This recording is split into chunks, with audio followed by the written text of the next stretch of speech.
Hai guys, kali ini saya akan merangkum film horor yang masih hangat berjudul Men 2022. Namun sebelum lanjut, jangan lupa ditekan dulu like, comment, subscribe, serta share video ini sebanyak-banyaknya ya. Oke.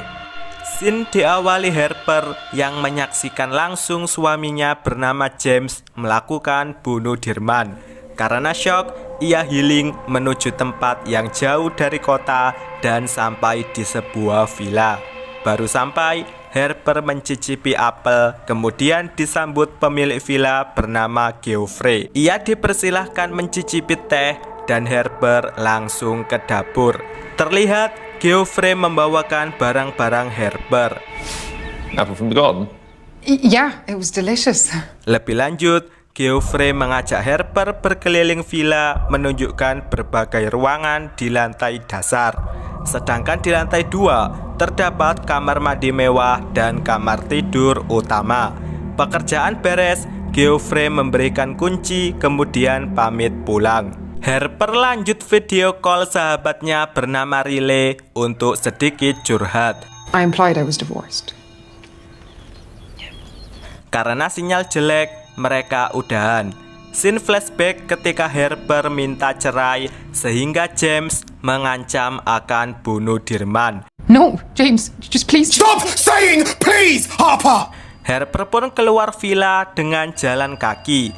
Ia menyusuri lebatnya hutan sambil hujan-hujanan dan sampai di sebuah terowongan. Harper memasukinya untuk bermain gema. Tiba-tiba muncul manusia dari sisi lain. Harper pun melarikan diri, namun ia menemui jalan buntu. Terpaksa Harper harus manjat jurang. Ternyata di atasnya terdapat bangunan lain yang terlihat usang. Di sini juga terdapat padang rumput yang sangat luas.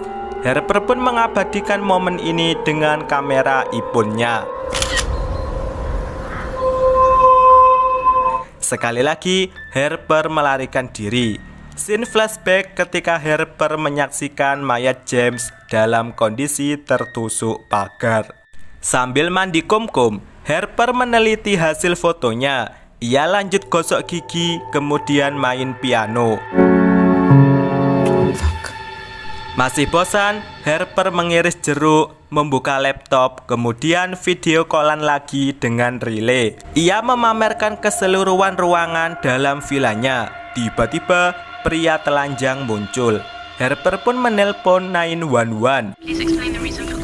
But there's an intruder in my garden, a man. Terlihat pintu terbuka dan si laki-laki memaksa masuk. Scene flashback ketika pertengkaran Harper dan James mencapai klimaksnya, ditandai dengan tamparan di pipi Harper. Polisi berhasil menangkap laki-laki telanjang itu. Penyidik mengatakan si laki-laki nggak berbahaya karena tidak melawan saat ditangkap. Sampai villa, Harper berbagi cerita tentang pengalaman ini kepada Riley. I'm gonna do a bit more work and then I'm gonna have a wander around. Okay. Ia lanjut menuju gereja untuk menenangkan jiwa. Di sini, ia menemukan batu berukiran wajah. Harper duduk merenung dan scene flashback ketika Harper mengusir James karena ia sudah nggak peduli lagi.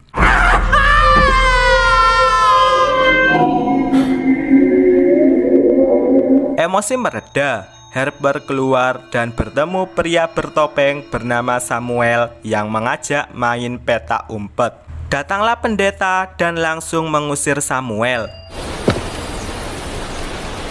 Stupid bitch. Pendeta itu tahu jika Harper dalam kondisi galau, sehingga ia bersedia menjadi teman curhat untuknya. Pendeta itu berkata, harusnya Harper memaafkan James sehingga ia tidak berbuat nekat. Are these the questions you asked? Fuck off! Harper main ke bar. Di sini ia bertemu Geoffrey dan polisi yang menangkap pria telanjang. Polisi itu telah membebaskan si pria telanjang karena tidak ada pasal yang dapat menjeratnya. He followed me out of the woods, then tried to break into the house. Harper pun pergi karena nggak puas. Ia pulang ke villa, kemudian video callan lagi dengan Riley untuk curhat. Riley pun berniat menyusul sahabatnya itu untuk menghiburnya. Harper pun membacakan alamat villanya, namun sinyal terputus, sehingga Harper hanya bisa Sherlock. Semakin parah, lampu berkedip dan ada polisi di halaman rumah. Harper menemuinya, namun si polisi hanya mematung. Lampu mati dan semua apel berguguran. Tiba-tiba Harper mengendap dan mengambil pisau untuk jaga-jaga. Lampu mati dan jendela dipecahkan. Harper kembali ke pintu. Ternyata itu Geoffrey. Adapun jendela pecah karena ulah gagak. Geoffrey pun keluar untuk memastikan semuanya aman. Ia ke tanah lapang memanggil seseorang. Whoever's out there, I don't know what you think you're playing at, but... Tiba-tiba lampu mati dan pria telanjang datang meniupkan sesuatu ke arah Harper. Singkat cerita, Harper kembali ke villa dengan menutup semua pintu. Namun, tangan si pria telanjang masih berusaha masuk sehingga Harper berbuat nekat. Uniknya, pria itu malah rela membelah tangannya. Di dapur, Samuel bermain gagak dengan tangannya yang udah terbelah. You're so mean. You wouldn't even play a game of hide and seek. Samuel malah menantang Harper dengan mendekatkan tubuhnya ke mata pisau. Harper menurutinya bermain petak umpet. Tiba-tiba pintu dibuka, ternyata itu adalah sang pendeta yang lagi-lagi tangannya juga terbelah. Pendeta itu mengajak Harper melakukan anu-anu, beruntung Harper bisa mengatasinya. Harper langsung melarikan diri dari villa itu menuju mobilnya.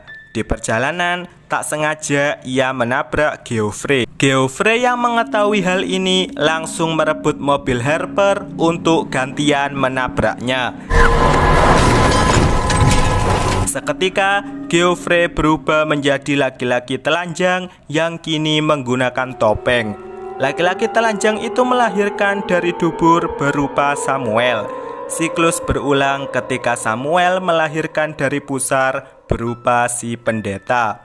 Harper nggak peduli dan memilih masuk villa. Namun, si pendeta menyusul untuk melakukan siklus melahirkan dari punggung berupa Geoffrey. Harper semakin nggak peduli, namun Geoffrey tetap mengalami siklus sama, melahirkan melalui mulut berupa James. Adapun James di sini bukan nyata, melainkan arwah.